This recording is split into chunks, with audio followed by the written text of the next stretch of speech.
Sate. Jueguen Hellblade 2, chavos. Ya merito. Y comenzamos. ¿Realmente sabemos quién es una persona? ¿La suma de todas las decisiones que hacen a un individuo es lo que lo forma? Existe una persona de la cual se ha debatido mucho en la historia, y por lo general él es el malo de la historia. Y no es que lo esté defendiendo, sino es que estoy consciente que hay un sector minoritario al quien les hace sentido. Sabemos ciertamente todos los motivos que lo llevaban a hacer lo que hizo, todas sus ambiciones, aquellos sueños que tenía, pues no ganó.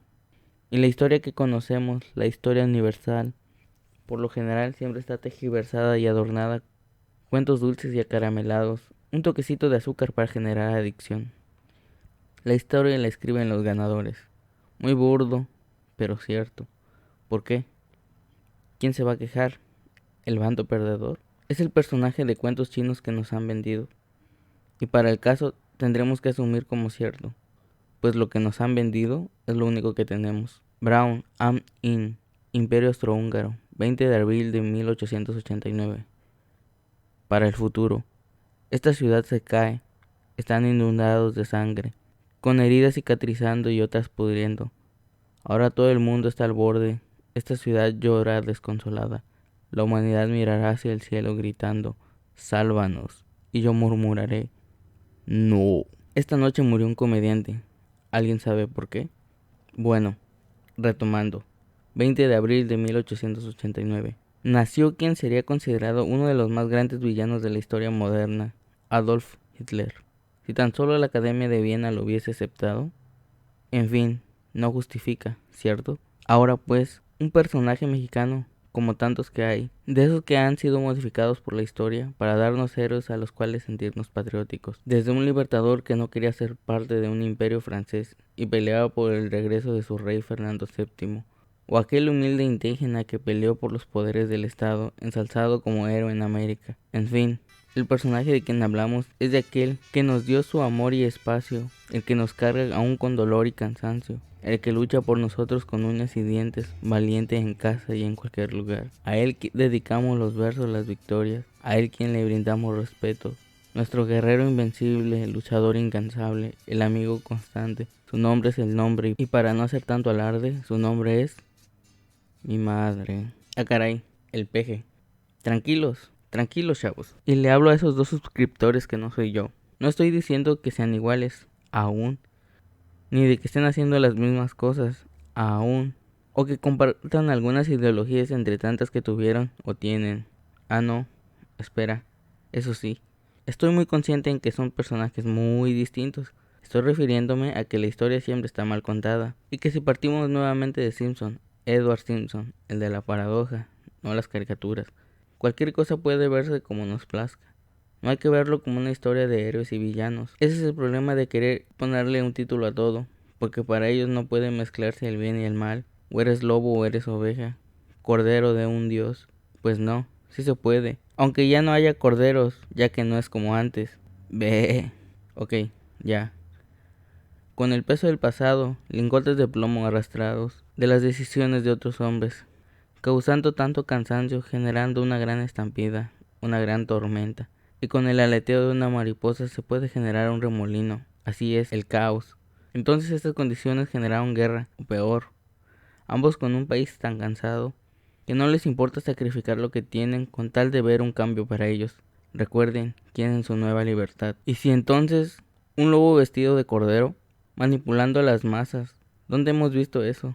Recordemos que cuando Adolf le habló a sus seguidores, Alemania estaba en crisis después de la Primera Guerra Mundial, la caída de los bancos, la pobreza extrema, había desorden interno. No había pasado mucho de la Constitución alemana, de donde resaltamos que ya se había reconocido los derechos laborales y de los trabajadores.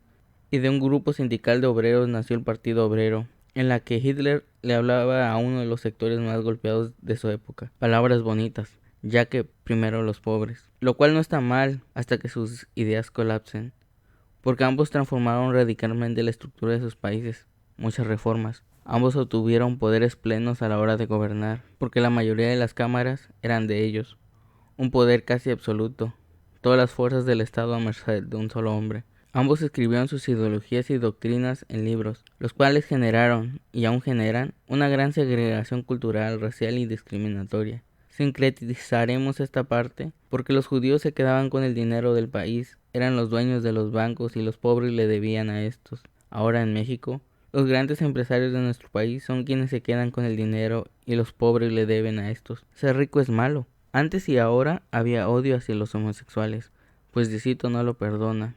O en este caso, no le agrada la idea al Tlatoani, las mujeres a las casas, o a escribir telegramas y cartas. Presos políticos, el aborto es del diablo.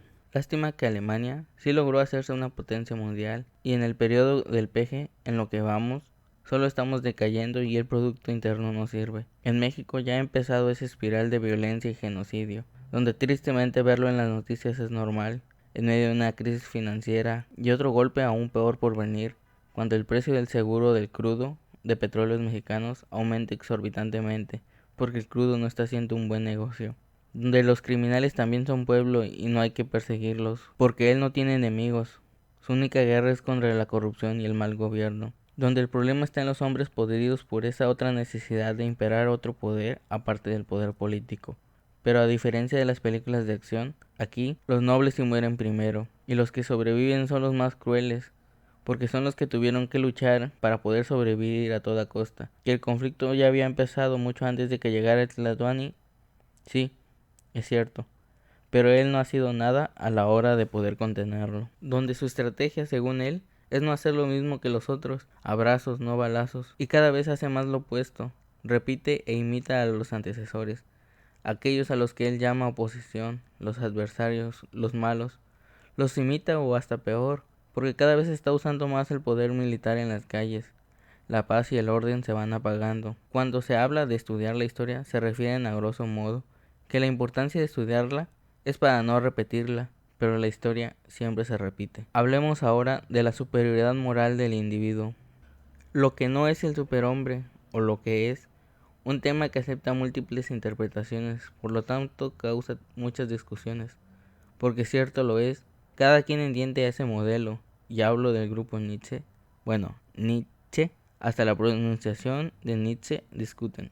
Es la evolución moral de un hombre, el hombre más hombre, la potencialidad humana a su máxima expresión, el ideal de ser la mejor expresión de uno mismo, el que ya no espera nada, sin convicciones. Hace falta crear un sentido y para ello el superhombre, aquel que abandona la sociedad por la libertad individual, que transmutará los valores del bien y del mal, generar la moral y la virtud de los demás hombres, la nueva meta, porque sí, ahora Dios está muerto. Y como se dijo a que todos tienen sus propias interpretaciones, hay algunos que suelen vincular a Nietzsche con el nacionalsocialismo. Hay que ver qué lectura le dieron ellos y la que le damos nosotros ahora mismo, la política y las guerras, que sí, se daban a sí mismo con las voluntades de poder y del superhombre, en este caso, Adolf. Ahora tenemos en México a un hombre que se remite a sí mismo como la única autoridad moral con mayor vigor en el país, de los cuales nosotros seguimos sus impulsos, puesto que Él es el pastor y nosotros el rebaño. Nosotros tenemos esa libertad de elegir y por eso lo elegimos a Él.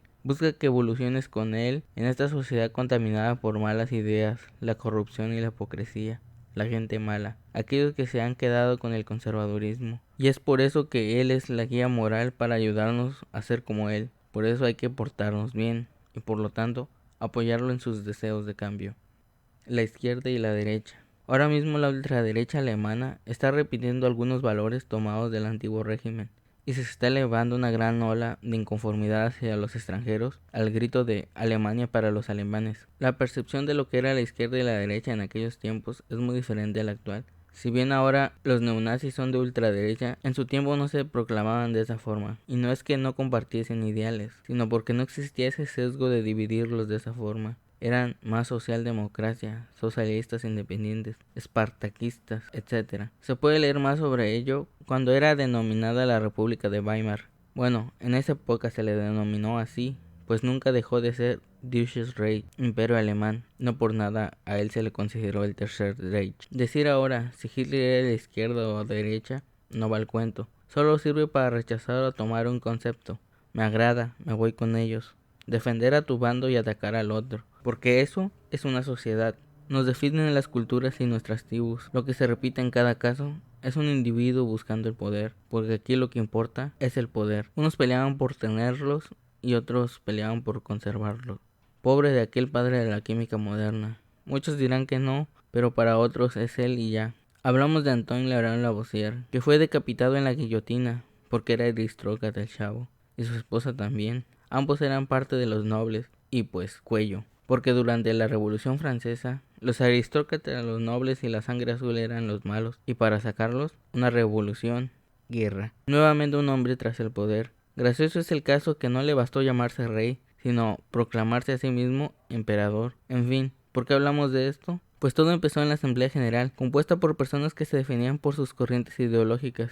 Los nobles se agruparon a la derecha y el vulgo a la izquierda, y desde entonces es que se conserva. A los que les interesa su propia economía y el pueblo marginado. Aquí tenemos a un hombre que, si bien no ha dicho, o posiblemente sí, y ahora mismo no lo recuerde, que lo que sí recuerdo es que alguna vez dijo que quería que los de izquierda se definieran, o que iban con él, o que simplemente después ni se le acercaran, pues muchos se alinearon, pues lo pidió el máximo poder. Si bien se ha dicho que él ha venido de movimientos de izquierda, la verdadera izquierda, no ha dicho yo soy de izquierda. Y reiteradas veces ha llamado que el conservadurismo es el problema, pero si podemos definirlo a él es de izquierda en la parte económica. La mejor política exterior es la interior, chavos. Y demasiado conservador en lo social y lo moral. Las mujeres a la casa, a cuidar viejecitos, bienestar en la iglesia y con ello el alma. Cada quien tiene su propio valor. Por eso es muy difícil entender qué es lo que él llama conservadurismo. Piensa en la época de su héroe Juárez. Pero si vemos muy a fondo la historia de Juárez,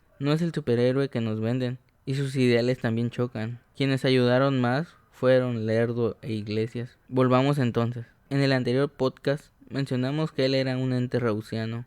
Él cree que las personas son buenas por naturaleza, pero la sociedad los corrompe. Porque hay que definirlos para poder separar las tribus. Si es la naturaleza del ser humano, ambos sufren de los mismos males. Unos creen que es el mejor mundo que podemos tener y hay que conservarlo. Los otros, que el mundo ya era bueno y nosotros lo arruinamos. Como seres humanos estamos hechos para vivir en sociedad, estar en tribu, y todos buscan su propio lugar en la tribu. Cada vez que la vida nos golpea y recordamos nuestra fragilidad humana, olvidamos a los bandos y solo queremos ayudar.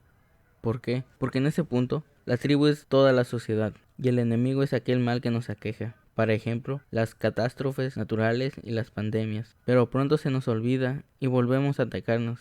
El principal enemigo del hombre, las desgracias. En México tenemos una identidad política que se ha autoproclamado el guardián de la democracia, que se molesta ante cualquier soplo en su contra, los llama ataques, y que la fuerza democrática que lo llevó al poder está corrompida, que él iba a vigilar que dicha fuerza estuvieran haciendo bien las cosas. Y nuevamente eso no está mal. Lo mal entra cuando, si no le favorece a él, esa decisión es corrupta. Por ello, él quiere ser el único que decida qué está bien y qué está mal. Que volvemos a lo mismo. Él es para sí mismo la única autoridad moral. No hay que amar a un partido político como un grupo salvador o a los candidatos como profetas. Saben de quién hablamos. Hay que ser siempre críticos, imparciales y objetivos. Todo esto no es más que una pequeña comparación que hemos visto de cierto modo coinciden. Pero regresamos a lo que preguntamos de la definición de un individuo. Y eso que no hablamos de la gran escala de su dominio de masas o sus genialidades a la hora de la propaganda política. Y sí, es cierto, no fuimos los primeros en hacer estas comparativas. Bueno, esperamos que este pequeño monólogo sea parte de aguas para abrir los temas que han de seguir en el canal.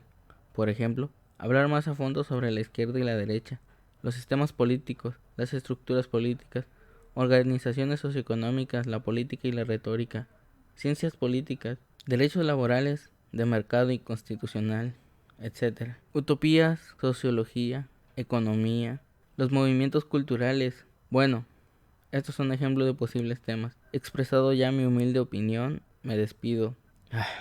Esto ya duró más que lo que tarda el presidente en contradecirse.